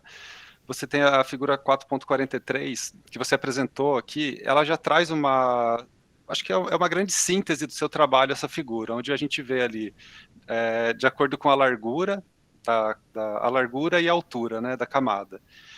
E só que conforme a figura vai ficando mais complexa, a largura da camada pode prejudicar um pouco a percepção, de acordo com o tamanho da figura e tudo mais. Eu acho que ali nas conclusões, no final do trabalho, acho que ver com o seu orientador, mas seria legal trazer uma tabela, ou uma síntese também, assim, não sei como fazer isso, mas eu fiquei imaginando, lembra quando a gente usava mapa físico, assim, rodoviário, que tinha aquelas tabelas de distância de uma cidade para outra, que a gente ficava cruzando, né? Alguma sei. coisa nesse sentido, assim, com altura, com largura, com a base, onde você já pudesse destacar as melhores combinações, talvez pintar de verde, as intermediárias de amarelo, Entendi. as piores de laranja ou de vermelho, mas assim, ter uma imagem com uma grande síntese, assim, das melhores combinações, das segundas melhores, de acordo com a complexidade, não sei, mas se vocês acharem relevantes, é até uma coisa assim que a gente poderia imprimir nos laboratórios que trabalham com isso e deixar na parede, para quando for fazer Pra alguma agilizar a coisa, escolha. já consultar ali. E acho que divulga a sua tese também para vários espaços que trabalham com impressão 3D e tudo mais, né? Mas é isso, novamente, assim, parabéns pelo trabalho, pelo tema, e para você e para o seu orientador também. Valeu, Lucas. Eu notei o que você estava falando, você estava comentando, realmente assim, esse estudo, você citou da bibliometria, ele foi feito bem no início mesmo do doutorado, era mais para dar uma visão geral da coisa mesmo, né, de como é que estava andando. E até tinha a ideia de que se eu tivesse um pouco mais de tempo de atualizá-lo para algo mais recente, fazer, ó, como é que está em 2021, e até de repente comparar o que se tinha na época com o que se tinha hoje, ver se eu estou aumentando, como é que está isso. Mas aí, por conta também do tempo, dos prazos, eu preferi isso, não. A prioridade são as conclusões, são os testes, são os experimentos. Eu estava bastante preocupado em conseguir também voluntários, então essa parte realmente foi difícil em meio à pandemia. Então eu acabei deixando ele um pouquinho de lado, mas eu tenho essas datas todas. Tenho as datas tanto de lá do estudo, quanto as datas de cada visita, tenho tudo anotado, isso aí direitinho. Das estatísticas que você falou também, na verdade, eu fui aprender, né, durante. Na graduação, eu tive, no primeiro período, eu tinha aula de estatística, mas era uma época muito feito na mão e muito assim, decorar as fórmulas sem um vínculo de onde é que eu vou usar isso. Então, se perdeu. Então, realmente se perdeu ao longo dos anos. E aí eu fui estudar tudinho de novo, como é que faz. Então, tive uma guia que o orientador aqui, minha esposa, foi orientando, só vai por aqui, vai por ali, mas eu fui estudando um bocado de coisa. Inclusive o programa que ela indicou eu achei muito complexo, eu achei um mais simples, mas que me entregava o mesmo resultado, mas fui algumas dúvidas até matemáticas mesmo, fui calcular de novo, via para Excel, voltava para ele, comparava, então tive que aprender. E aí eu percebi isso, não, quem vai ler, será que vai conseguir entender isso? Eu fui explicar as escolhas também, por que eu estou usando mediana e não usando média, por que eu estou usando os quartis e não estou usando o desvio padrão. Então, tudo isso aí, eu fui localizando artigos que explicavam por que a escolha de cada um desses elementos e fui inserindo lá para justificar por que eu estou escolhendo esses caminhos. Então, a minha intenção era justamente que quem lesse conseguisse entender o que eu estou afirmando ali, que eu estou mostrando ali nessa questão. E dos materiais, eu realmente, 28 pessoas, acho que talvez não tenha sido suficiente para entender o desgaste de uso, né, dos dedos. Mas, assim, até onde foi, eu não percebi, sabe? Até onde foi, não percebi nenhum tipo de desgaste, não. A escolha do sulfite 180, ela se deu mais, assim, por ter sido o material mais liso. Mas, assim, eu tinha medo de que, por exemplo, o VG tem uma aderência melhor. Mas eu tinha receio de que a textura mínima que ele tem influenciasse o toque. Como eu não sabia o que esperar, eu não vou para o mais liso. Entendeu? Eu vou para o ponto seguro aqui, ver o que é que vai dar. Mas aí realmente é algo, eu acho que merece uma visita futura aí, ver até onde vai isso. Acho que até junto às instituições a gente consegue ver melhor, né, perceber melhor esse uso. Dos materiais utilizados, eu encontrei muito na APEC, né, Associação Pernambucana, e no CAP, né, o Centro de Apoio Pedagógico. Eles tinham muitos, inclusive o CAP coloca nas paredes. Então, figuras do corpo humano, sabe, a parte de anatomia, eles têm jogos também. Eu vi dominó em que, em vez dos furinhos, você tinha texturas diferentes. Então, tinha uma série de trabalhos, assim, para realmente ajudar as pessoas. Mas as outras instituições havia menos muito menos mesmo desse apoio. Mas acho que pode ser algo temporário, assim, algo deste momento, entendeu? Não necessariamente que eles vão permanecer desse jeito. Mas a ideia da tabulação também que você colocou é bem legal. Bem legal mesmo, para facilitar a ideia. Valeu, obrigadão. Imagina. Obrigado, Lucas, pelos comentários. Vamos agora passar a palavra para a professora Alta. Dê suas considerações. Ótimo, vamos lá. Também quero agradecer, é um imenso prazer ler um trabalho nesse nível, Gutenberg. Walter, a gente lê realmente com curiosidade, com o olhar de pessoa cidadã, com o olhar de pesquisadora. Obrigada pelo convite de estar aqui junto com o Lucas Garcia, com a Flávia, prazer em conhecer Flávia, João Marcelo. E também fico muito feliz de ver que a nossa área, os profissionais da nossa área estão preocupados com temas tão relevantes, né, gente? É importantíssimo. Faz sentido o curso de design existir quando a gente lê um trabalho desse, Gutenberg. Eu venho batendo muito nessa tecla, sabe? Que a gente está aqui para isso. O curso de design, o profissional de design está aqui para solucionar problemas. Então, é um tema muito sensível. Você foi muito sensível de estar buscando fazer experimentos nessa área. É um trabalho, prazer, Flávia, Lucas, muito de design mão na massa. Então, sabe, esse formato que Gutenberg apresentou é um formato que a gente de design gosta de ver, com tabela, com gráfico, com figura. Não resta dúvida. Vou logo elogiando também, que adorei o resumo de cada sessão, porque tem hora que cansa, são muitos dados, muitas informações, então aí você respira, lê o resumo, faz, entendi, é isso mesmo. Mas, assim, várias vezes tive que voltar por conta da quantidade de dados e tal. Voltava ali, entendia. Aí não entendia. Mas, assim como Flávia te falou também, vou te mandar o arquivo todo comentado. Já está ali no meu e-mail, a ponto de bala mesmo para enviar. Mas, assim, um tema importantíssimo, necessário. A UFPE, por exemplo, tem o núcleo da acessibilidade, é recente, né? A gente sabe que é recente. Eu fiquei me achei contemplada lendo o teu trabalho, porque eu já dei aula durante 5 anos na área 2, no curso de engenharia, o pessoal que entra nas engenharias, né? E a gente, por semestre, a gente atende mais de 800 alunos que entram nesse básico do curso de engenharia. Estou dizendo isso porque eu fiquei pensando muito no que a gente dá aula sobre sistema de representação, que você traz no seu trabalho, e quantidade de alunos que a gente tem que tem algum tipo de deficiência. Não vou dizer todas, porque aparecem, hoje em dia, é mais comum a gente ter alunos com necessidades especiais, mas deficiente visual, tipo cego totalmente, não, nunca tive. Mas a gente vem tendo alunos com baixa visão. E aí, na expressão gráfica, a gente tem um aluno, agora tem mais um. E como é que a gente fazia? Orientado pelo NASCE, a gente envia o arquivo antes. Um deles tem uma TV gigante em casa, então ele abre antes e ele tenta ver como pode, para na aula a gente explicar. Já teve disciplina também com situação de ter um monitor especial, um monitor único para esse aluno. Então, a universidade está tentando, né? Então, quando vem um trabalho como esse teu, é isso, eu acho que a gente está indo pelo caminho certo. E aí eu sempre penso no trabalho quando eu leio, tipo, o conteúdo é o mais importante. Tudo que eu falar aqui é só para agregar, tá certo?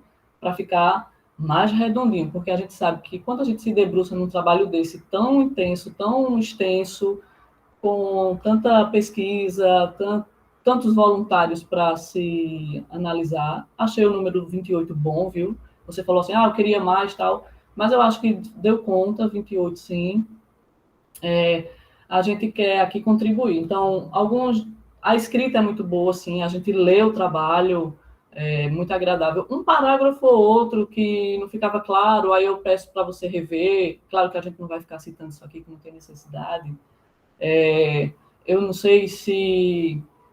Aí você usou a palavra táctil, mas pode ser tátil também. Aí quando vai para o plural, muda, não é tácteis, é táctil. Aí vê isso, são detalhes para deixar o teu trabalho bem arrumado, porque ele vai servir de referência para outros pesquisadores. E aí, já falando nisso, nessa questão de servir de referência, eu não sei se todo mundo que vai ler teu trabalho sabe o que é sistema de representação. Aí eu acho que é legal botar uma imagem. Eu sei que o teu trabalho já tem bastante imagem, bastante gráfico. Mas quando você descreve lá o cilindro e tal, nem todo mundo, Gutenberg, sabe sistema de vistas. Eu acho que eu colocaria a imagem, sabe? Ali, naquela parte. Até por ser professora dessa área. Você fala até em verdadeira grandeza. Isso é muito subjetivo para quem... Isso é muito subjetivo para quem não... Faz 8 dias que eu terminei minha disciplina e o pessoal quase enlouquece com verdadeira grandeza. Pessoas que também. Pessoas que enxergam e, professor, não estou entendendo, não é subjetivo, esse plano que rebate, não sei o que, blá, blá. Então, assim, eu me senti bem contemplada no teu trabalho, por ser design de produto, e me encantei com a parte de experimentos. Sabe aquela coisa, pô, eu queria estar do lado para ver, para rasgar junto, para botar. Porque a gente design de produto é isso, é mão na massa. Então, achei fantástico. É a parte mais divertida, né? É a parte divertida, Achei muito legal também os depoimentos, essas falas que vocês até já trouxeram aqui, reviveram aqui, do cara dizer, vou te dar a minha TV se você trouxer o Mapa Mundo. Eu amei isso, e essa coisa da competição acontece sim. Eu já passei por experimentos de projetos com o Walter, até na graduação, a gente trabalhou sim com esse público, então foi bom porque eu revisitei também muita coisa. Mas eu fiquei muito pensativa por dar aula de sistema de representação, por saber que tem momentos que é subjetivo. Fiquei curiosíssima, será que não dá para a gente pensar num projeto de trabalhar essa coisa da perspectiva? Nossa, eu fiquei assim, eita, porque você diz o tempo todo que a imagem perspectiva não é boa, a imagem perspectiva não é boa, mas eu acho que eles têm que ter acesso a isso, porque, veja, eu comecei dizendo que a gente, por semestre, atende mais de 800 alunos na engenharia. Então, quer dizer que o cego não tem acesso a isso, porque ele não vai entender perspectiva. Então, acho que a gente tem que achar uma solução para isso. Eu já fiquei assim, não, peraí. Então, né, a gente tem alunos de baixa visão, mas eu não lembro de ter tido aluno com deficiência visual. Aí, só alguns detalhes, eu não quero me alongar, não, mas, assim, eu vi naquela parte do levantamento inicial, cara, eu acho que eu contei mais de 15 páginas de todo aquele levantamento que você fez de artigos. Eu sei que a gente tem uma disciplina. Eu fiz doutorado na mesma pós que você. Então, eu sei que a gente tem uma disciplina que tenta trazer o estado da arte, mas, assim, eu confesso que eu senti falta de referências no Brasil. A gente tem muita pesquisa sobre isso no Brasil e não teve um artigo seu. Então, assim, vou defender a pesquisa do Brasil. Eu fiquei curiosa de saber da professora Flávia se esse artigo que ela vai te indicar é nacional, porque eu sei que tem essa coisa de, não, vamos pesquisar os journals, tal, do mundo todo, mas, pô, eu tenho certeza que no Brasil tem pesquisa assim, porque eu conheço artigos também, que trabalha com o FDM e o quadro de Tarsila do Amaral, entende? Entendi. Então, assim, eu senti falta mesmo de alguma referência no Brasil. Eu sei que tem. A própria Flávia, no instituto que ela trabalha, na pós que ela trabalha, discutem, né, coisas desse tipo também. Parabéns por ter submetido ao comitê de ética. Não é todo mundo que faz isso, de submeter o trabalho, né? Eu também submeti, eu sei que tem todo um processo, uma trajetória para conseguir essa aprovação no comitê. E foi aprovado na semana que entramos em lockdown. Eu vi lá no teu texto. Aprovado acho que entramos na segunda, na quarta-feira foi aprovado. Pronto, aí eu quero fazer só mais 2 comentários. Por exemplo, você cita o nome das professoras lá, que são professoras do Instituto, se eu não me engano. Cita o nome do diretor. Tem algum documento que eles permitiram que o nome deles fossem citados? Porque eu sei que o público que pesquisou, não, mas e eles? Entendi. Deles eu tenho que chegar com eles, mas da direção, sim, porque até o próprio comitê de ética pede para ter anuência, confirmação e tudo, e estava lá. Mas realmente da citação dos nomes eu não tenho. Posso retirar Dá os uma nomes olhada. da tese. Qualquer coisa pede para elas assinarem um documento permitindo, Certo. para você não ter problema no futuro. Tá isso. Tá. E aí, lendo o texto, eu acho que todo mundo vai entender o que eu vou falar aqui. Quem leu tem que ter um fôlego danado, né? Eu vou falar bem nordestino, Flávia. Tem que ter um fôlego da gota para ler teu trabalho, porque pense quando tem dados. Então, a gente dá uma parada, toma um café, volta. Mas aí, vê, eu senti no item, você falando no item 4.2.2a, traz um pouco o contexto. Aí depois, lá no 4.2.1a, não, o que eu quero dizer é o seguinte, você traz o 4.2.1a e depois fala do teu público no 4.2.2a. Eu acho que devia estar junto, porque tem hora que eu sentia falta, sim, mas ele falou com quem, ele conversou com quem. É só essa arrumação de trazer, você começa falando no público, aí fala do experimento, aí depois volta para o público. Eu acho que a parte que fala de público devia estar junto.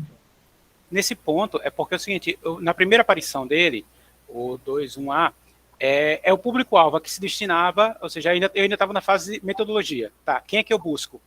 Quem eu estou buscando? Estou buscando nessa faixa etária, desse jeito, que se encontra dessa maneira. Quando o 4.2.2a é na parte de resultados. Tá, com base naquela restrição que eu dei, quem foi que eu encontrei? Entendeu? Eu encontrei estas pessoas. Aí eu caracterizo quem foi que eu localizei, entendeu? Não, tudo bem, assim, você fica muito à vontade com o Walter, se acha que esse comentário procede. Mas, certo? Quando eu li, eu digo, mas esse aqui devia estar aqui. Só fiquei, porque a gente vai ficando curioso. Mas eu entendi, depois de ler tudo, eu digo, tá, é possível, mas, sei lá, se ficaria melhor para quem está lendo. Aí, só mais alguns detalhes, tipo, a BNT também está de parabéns, viu? Vários trabalhos, haja eu dizer, procure a BNT, isso aqui não está certo. O seu está bem arrumadinho, mas tem um detalhe ou outro que eu também sinalizo lá. Escapou. Tá. Mas assim, tipo, por exemplo, para quem está aqui, eu não sei se ainda está estudando, está fazendo mestrado, doutorado, eu sentia dificuldade quando a figura vinha antes do texto que explicava a figura. Para mim, a figura tem que vir ou junto ou depois, porque eu ficava voltando. Então, é para facilitar a leitura. Foi mais questão de diagramação, que às vezes não cabem muitas figuras na mesma página, 2, 3 figuras. Mas você é design, você vai achar uma solução. Você é design. Eu queria comentar no título. Me incomodou um pouquinho. Tu pode projetar o título só para a gente... E aí eu vou finalizar, tá certo? Depois que a gente... Tá. É uma sugestão também. Tudo você vai definir aí com o Walter.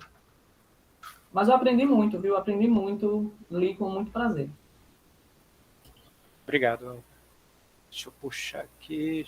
Eu não sei se também os outros da banca vão concordar. Aí, diz assim, diretrizes para o uso da manufatura aditiva, ok, como ferramenta geradora de informação visual para pessoas com deficiência visual. Essa informação visual, eu fiquei pensando se não seria melhor... como ferramenta geradora de recursos táteis, porque eu acho que foi isso que você fez. Entendi. Tá entendendo? Diretrizes para o uso da manufatura aditiva como ferramenta geradora de recursos táteis para pessoas com deficiência visual. Porque ficou informação visual para pessoas com deficiência visual. Mas eu acho que é recurso tátil que você está propondo. Exato. Aí tem que ver se vai ter problema de ter que refazer documentação. Mas você vê isso aí, tá bom? Mas eu acho que valeria a pena pensar. Que mais? Agradecer mesmo, adorei ter lido. A gente tem um laboratório de fabricação digital chamado GREA, e a gente trabalha muito em cima disso. Eu achei a parte de fabricação digital, a parte de FDM, bem aprofundada, certo? Assim, a pessoa que nunca viu, ler aquilo ali vai passar a entender, porque está bem mastigadinho. E é isso. Parabéns, doutor Gutenberg. Obrigado. Obrigado mesmo. Eu estava anotando aqui as coisas que você comentou. teve algumas situações engraçadas assim, que aconteceu. Engraçadas não, assim, engraçado da gente falar, mas teve eu encontrava muitos dados sobre a parte de impressão, né? Inclusive eu tinha experiência tal dessa parte de impressão 3D, mas essa parte do entendimento do tátil eu não tinha muito. E quando eu comecei a pesquisar, acho que o primeiro artigo que me chegou às mãos assim dizia exatamente que se eu colocar a imagem para ser descoberta, lá para ser identificada, ela não vai funcionar. Aí pronto, bateu um misto, sabe, de desespero e curiosidade. Sabe assim, ó, tudo que eu pensei não vai funcionar, mas ao mesmo tempo, como é que eu faço funcionar? Isso. Então, foi daí que surgiu. Essa foi a porta para começar a pesquisar os artigos dessa área de psicologia também, aprofundar. Inclusive, tem muitos artigos mais antigos por conta disso, porque foi na base mesmo. Ó, muita gente citava outros, beleza, mas de onde é que vem esse conhecimento? Então, fui lá para trás para ter essa base disso tudo. Eu nunca encontrei, nunca dei aulas para pessoas com deficiência visual, não, mas já dei para pessoas com deficiência auditiva. E realmente é um desafio. Na época, eu acabei conseguindo amenizar um pouquinho usando a transcrição, o de recurso de ditado. A pessoa tinha um celular capaz de realizar o ditado, então eu puxei um microfone, liguei lá e ficava dando aula, comentando. Na verdade, éramos 2 professores em sala. Então, enquanto o professor dava aula, o outro narrava, resumia, falando, o celular transcrevia e a pessoa lia no texto. Só que nem toda pessoa surda ela consegue realmente ler o português. Ela, muitas vezes, é somente o sinal de Libras. Então, realmente é sempre um desafio. Mas uma das primeiras entrevistas que eu fiz, primeiras conversas, não foi entrevista, a primeira conversa que eu tive assim, foi com uma pessoa que tinha doutorado, mas na área de humanas, ele era deficiente visual, e ele falou que simplesmente ele não conseguia seguir para a área de exatas. É muito difícil, muito complicado, pelo volume, pelo tipo de informação, como eu falei, muita informação visual. Então, muita gente acaba seguindo para a área de humanas por conta disso. Um ou outro segue para a área de exatas, devido a essa dificuldade. Assim, tinha anotado aqui, eu já nem lembro o que eu ia falar aqui das oficinas, mas essa parte de oficina que você falou bem de representação gráfica tridimensional, é uma coisa que eu coloquei até como um trabalho de futuro, de repente criar um curso de extensão assim, para gerar essas oficinas. O pessoal do CAP, do Centro de Apoio Pedagógico, a pessoas com deficiência visual, ficaram bastante interessados, inclusive já chamaram para uma oficina de manufatura aditiva. Eles gostaram tanto da ideia da impressora 3D, que eles querem saber mais, que pediram para eu dar uma oficina lá depois, no próximo ano. Ótimo, devia ter um núcleo lá dentro. Ótimo, pensar num projeto para isso. Sim. Então, eles querem saber mais, eles querem aprender como é que usa, como é que a gente pode fazer isso aí, e aí eu acho que daí puxar para a representação tridimensional, eu acho que tem que existir, para eles compreenderem melhor essa questão dessa perspectiva. Não é porque ela é difícil que ela é impossível. Então, é treinamento, é questão de treinamento, é só isso. A diferença é conseguir. Eu achei fantástico conseguir um número de identificações tão alto com pessoas que nunca tocaram uma imagem tátil. Sim. Conseguir identificar, conseguir localizar, e daí você vê algumas saindo alegres pra caramba por identificar isso. Claro. Ou seja, o que é possível fazer se a gente tiver treinamento? Eu acho que pode ser muito mais alto o resultado, muito melhor. Por isso o estímulo desde a infância a se tocar objetos, a tocar imagens, para ver até onde a gente pode levar com isso aí. Podemos conversar sobre projetos futuros em relação a isso, viu? A gente tem um laboratório que Walter é parceiro, né, Walter? Isso aí. Vamos lá, muito massa. Tá joia. Obrigado, Walter. Tá aqui. E agora eu passo a palavra para mim mesmo. Tá com eco, Walter. Desliga do microfone, por favor. Vou desligar, peraí. Deixa eu marcar meu tempo aqui. Seguinte, Gutenberg. Queria começar com um padrão, certo? Agradecendo ao convite, tanto a Gutenberg como a Walter. É um prazer ver até onde esse trabalho conseguiu chegar, né? A gente plantou uma sementinha lá em 2016, né? Nos tempos mais primórdios, e ver o resultado que você conseguiu alcançar hoje é bem gratificante. Eu fiz umas anotações aqui, também tá com alguns comentários lá no PDF. Eu vou te passar depois, aí tu vê com o Walter o que vale a pena mudar. Mas, assim, eu já queria adiantar que foi uma das teses de doutorado, independente se é de computação, se é de design, etc., mais bem escritas que eu já vi. os comentários são pouquíssimos, e assim, erro, besteira, tem quase nada. Também comentei aquela parte de táctil e tátil, que na tua apresentação tu não usa táctil, né, só usa tátil, então está tudo comentado lá, eu não vou me ater a isso não, mas como eu disse, é tudo besteira. Deixa eu colocar aqui nos meus comentários, que tem alguns, certo? Eu aprendi com uma pesquisadora, e quando a gente conhece alguém e participa da banca, a gente tem que ser um pouquinho mais rigoroso, né? Então, acho que Chico e a Alana conhecem essa história. Então, vamos lá, vou tentar fazer jus a esse aprendizado. Quando eu comecei a ler o documento, a primeira coisa que eu já bati de cara e que eu gostei muito foi o mote da tua pesquisa, lá pela introdução. Você escreve assim: a gente ouviu pessoas a respeito da criação de conteúdo tátil para pessoas. Acho que somente com esse trecho aí, você já faz com que ninguém consiga dizer que esse seu trabalho não é um trabalho de design. Porque você ouviu o público-alvo, você identificou o problema, identificou a dor e propôs uma solução para aquela dor que o pessoal tinha. Então isso é design puro, certo? Não tem o que questionar. Então, eu já abri um sorriso de canto até outro canto da boca quando eu já li essa frase. Então, já comecei gostando muito. Eu concordo 100% com a Alta. O teu trabalho ele é muito, muito bom de ler, né? Independente se ele tem 200 páginas e tal, mas é uma leitura muito agradável. Então, tem algumas partes que você se aprofunda mais, mas não deixa de ser agradável a leitura. Essa parte que você coloca essas conclusões intermediárias são bem interessantes, porque não fica tão separado para só no final você dar a conclusão final. Então, eu acho que é bem legal. A vantagem de você falar por último é que eu já saí cortando aqui um monte de comentário que o pessoal falou, né? Mas, deixa eu ver aqui. Uma coisa que eu achei estranho, vamos lá, as estranhezas que eu achei. Na tua figura 3.1, eu coloquei assim, que eu achei estranha ela, é a figura do gráfico de pizza, se eu não me engano. Eu achei estranho porque a soma dela ultrapassa os 100%, né? E um gráfico de pizza você não ultrapassa 100%, né? A soma tem que dar 100%. E eu entendi por que ele ultrapassa 100%, porque às vezes tem a interseção, né? Eu não lembro mais do que era a figura, mas acho que dos locais, alguma coisa assim, né? E aí podia ter o mesmo artigo, né? Com duas instituições e tal. Então acho que seria interessante ou você mudar desse gráfico de pizza para um gráfico de barra, sei lá, alguma coisa assim, ou ver depois como é que você colocaria esses números para que a soma ou desse 100, ou você joga isso num gráfico de barra. Só para não ficar estranho e chegar algum chato e dizer, essa soma aí não tá dando 100 não. O que eu tô fazendo agora? Tá.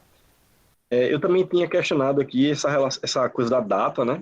Só que, basicamente, na tabela 3.7 eu sugeri só que você ordenasse os 12 trabalhos que você encontrou por ano. Então, colocava ou do mais novo para o mais antigo, porque tá tudo misturado. E aí eu perguntei, né? Eu fiquei na dúvida se você tinha feito a busca em 2016 ou 2017, porque tinha um trabalho em 2017, mas aí Lucas já falou sobre isso. Aí agora vem uma coisa que me incomodou um pouquinho. Na verdade, pode ser por conta do contexto, certo? Talvez a Alta consiga me ajudar nesse entendimento. Teve um termo que me incomodou quando eu estava lendo o teu texto, que você usa muito, eu acho que tem mais de 3 ou 4 vezes, esse termo imagem bidimensional. Qual é a tua definição de imagem? Porque eu estava considerando como recurso visual, tá? Ele poderia vir como tridimensional e como bidimensional.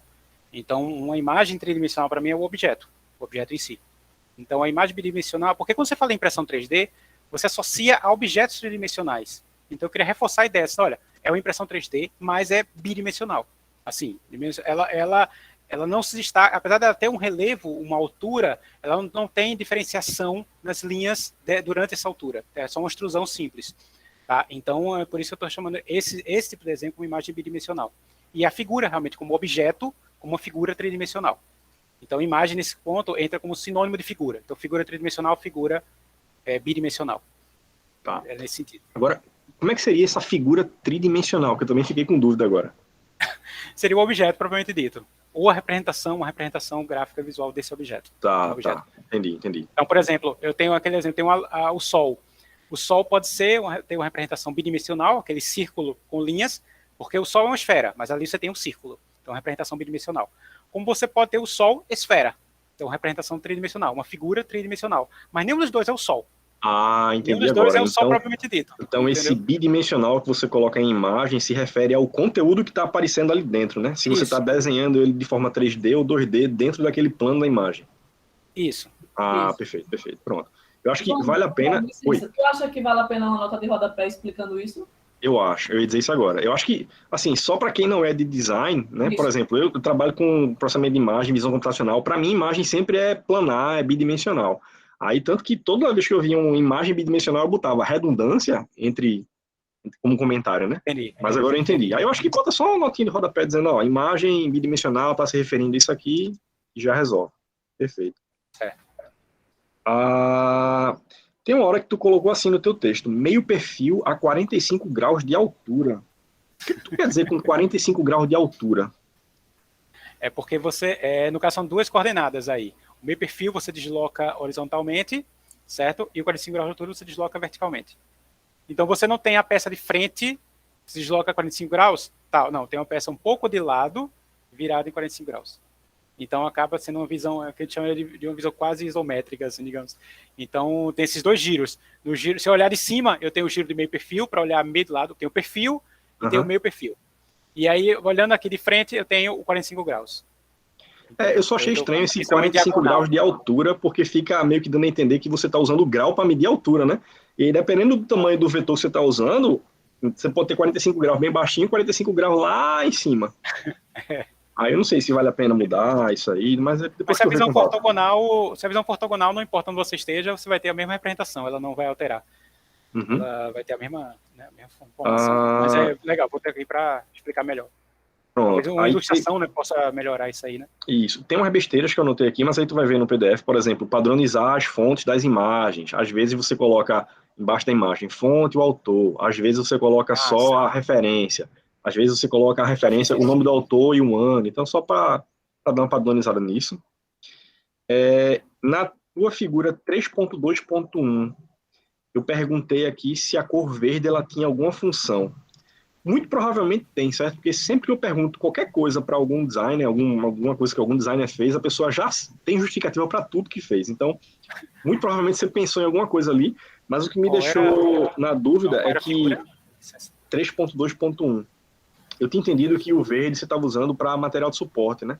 Só que na parte do meio da figura tem um objeto lá que é todo verde. Aí eu não sabia se eu estava demonstrando ele era todo suporte ali ou não. Porque se fosse material de suporte verde, deveria ser só o esquerdo, né? Na parte de estruturas, né? Interno, estruturas, construção de estruturas. Tá, achei a figura. Você falou que... Não, o verde nessa figura... Não, eu estou na 3.24. É essa figura que você falou? Eu acho que é 3.2.1. A da 3.2... Estou tentando achar aqui. É a que eu achei que está na página 79, que mostra as estruturas, as diversas estruturas. Eu acho que é na parte de suporte... entendi. 3.21. Pronto, achei, na página 75. Perfeito. Isso, achei. Realmente, aí foi acidente. Assim, o software, quando você seleciona um objeto, ele fica verde. Então, o objeto estava selecionado na hora que eu peguei. Então, foi um acidente mesmo. Porque a faixa de cima é uma imagem, são as imagens pré-trabalho e as imagens de baixo são as imagens já fatiadas, né? Deixa eu só compartilhar aqui para só confirmar aqui a informação. Estou compartilhando aqui a imagem. Pronto, essa mesmo. Fica mais fácil, né, da gente conversar. É essa aqui, né? Então, no software, o que é selecionado fica verde. Então, estava selecionado isso aqui por acaso. Foi falha minha, eu nem percebi. Agora só você aí, falou. Tu falou agora que a de cima é a pré e a de baixo é a fatiada, né? Isso. Só que eu tô achando estranho porque a do meio, ele não tá colocando material de suporte. Justamente, porque nesse ponto eu explico... Bridge, não precisou. Tá. Então, aqui você precisa, tá apoiado. Aqui, ó, a azulzinha é o bridge. Tá. Perfeito. Entendeu? E aqui não precisa de suporte. Beleza. Tô acabando já.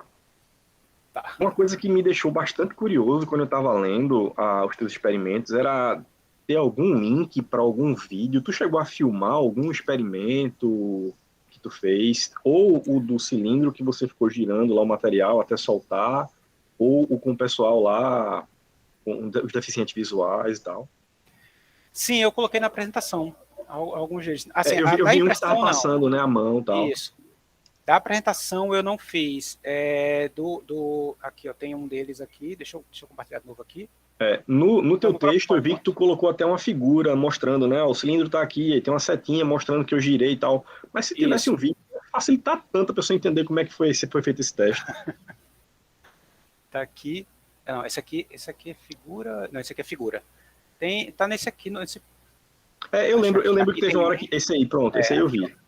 Esse aqui tem um, que inclusive não dá para ver nada, porque essa é a altura 0.1, e a altura está anotada aqui em cima, que é uma vantagem também da gente imprimir, a gente pode rabiscar à vontade no papel as considerações, observações, eu anotava o ângulo, anotava um bocado de coisa aqui, mas está lá, também isso era o fim de tarde, então a iluminação não estava ajudando muito não, mas dá para ver o 0.1 e dá para sentir ainda, apesar de ser uma coisa bem estranha. Teve até um comentário que uma pessoa disse que estava deixando ele ceguinho, né? Foi. Eu ri quando eu li essa parte. Nos comentários.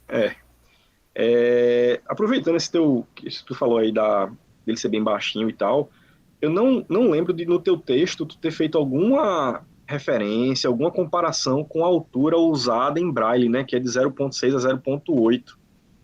E aí tu até falou que a altura mais interessante que o pessoal comentou era 0.3, era 0.4, que é abaixo da altura mínima do Braille, né?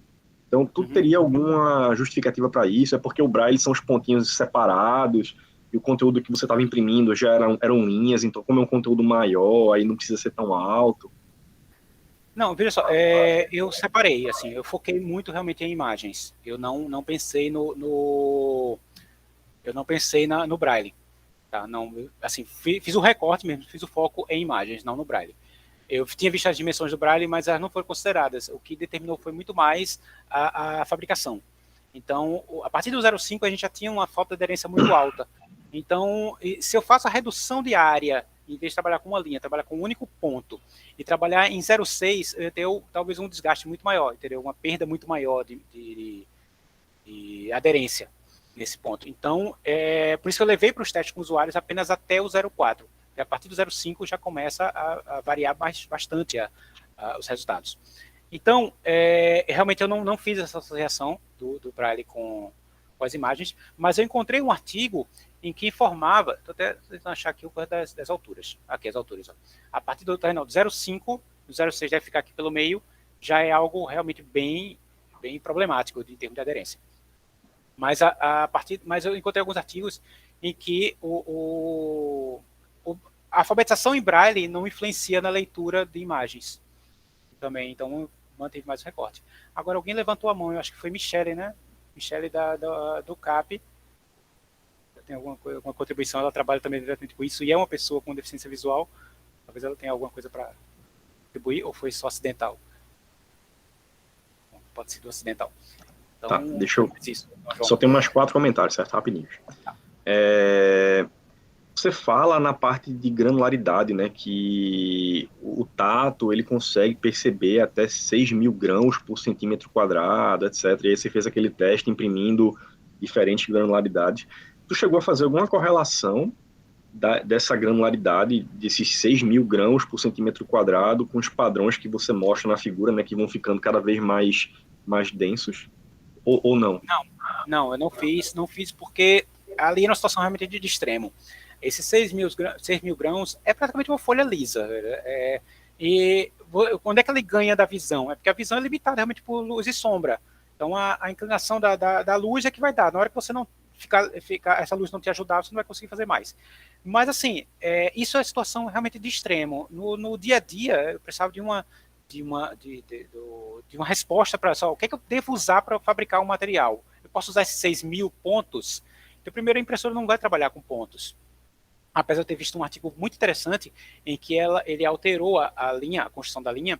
Em vez de você imprimir o Braille em círculozinhos nas camadas, ele desenhava uma linha plana da base e levantava o bico para fazer o pontinho do Braille, nos pontos em que precisava. Então, é muito mais rápido de imprimir, o resultado ficou interessante e tal. Achei bem legal, só que eu vi depois, já escrito. Mas, então, assim, eu não fiz essa associação porque eram situações diferentes. Eu não tinha pontos, eu tinha linhas. Entendeu? Então, tem a questão de aderência da linha, tem a questão da densidade que eu posso fazer. Então, se o intuito também era automatizar era acelerar o processo de fabricação, então eu vou trabalhar com o que eu tenho já disponível. Pô, o fatiador faz a textura para mim, então, só que ele não tem essa textura de pontos. Então, quais são as texturas disponíveis? Mesmo do leque de texturas disponíveis, eu nem posso usar todas, porque nem todas chegariam a 100%. Então, eu tive que restringir mais ainda qual é que eu iria escolher. Mas agora que a gente viu que não, fica no máximo 50%, com 2 texturas chega a mais de 90%. Então, agora eu volto a ter o leque enorme de texturas possíveis. Mas não existe o ponto. Então, não dava nem para fazer essa associação, né, de quantos pontos eu tenho ali. Não, eu tenho linhas, não tenho pontos, não tenho uma granulosidade, eu tenho densidade de área preenchida. Mas não dá para fazer essa associação. Esse é o problema. Tô acabando, faltam 3 comentários só. Tem uma hora que você coloca assim, eu acho que é lá no finalzinho do texto. Foram corretamente identificadas 56,48% das imagens. Aí, como citado anteriormente, na página 147, o cabide teve 39%, a chave teve 29%, a meia teve 18% e o nariz teve 13%. Aí, como é que você chegou nesses 56%? Tá aqui. Cadê? Deixa eu mostrar aqui.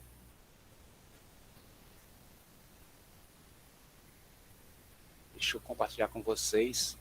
Peraí, que tá na minha outra tela aqui, tá difícil achar lá. Chegar lá. Mas tá, eu fiz as contas. Inclusive, ontem, eu acho, quando estava fazendo os slides, ontem, antes de ontem, eu voltei a visitar esse número, foi por isso que eu encontrei uma falhazinha na tese de alguns números de identificação. Eu até comentei na apresentação. Uhum. Estava como o número de ocorrências e não a identificação em si. Deixa eu compartilhar com vocês aqui a janela. Tá aqui. Então, chegou aí, né? Aqui é o número de ocorrências, sim e não, tá? De todas as situações, de todas as alturas. E a gente vai chegando, cadê ele? Identificação das figuras, cadê a formação do gráfico? É aqui, pronto.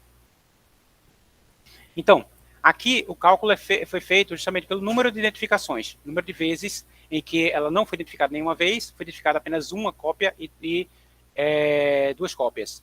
Tá? E aí, a partir daí, eu fiz em relação ao total que existia, identificadas, e tem a porcentagem. E aí, quantas vezes aparecia com cada um dos dois objetos. Opa, não, esse aqui é o de altura, né? Você está falando de identificação de figuras, não é isso? Isso. Identificação das figuras. Ah, foi o total. Acho que isso está mais para aqui para o início. Foi o total.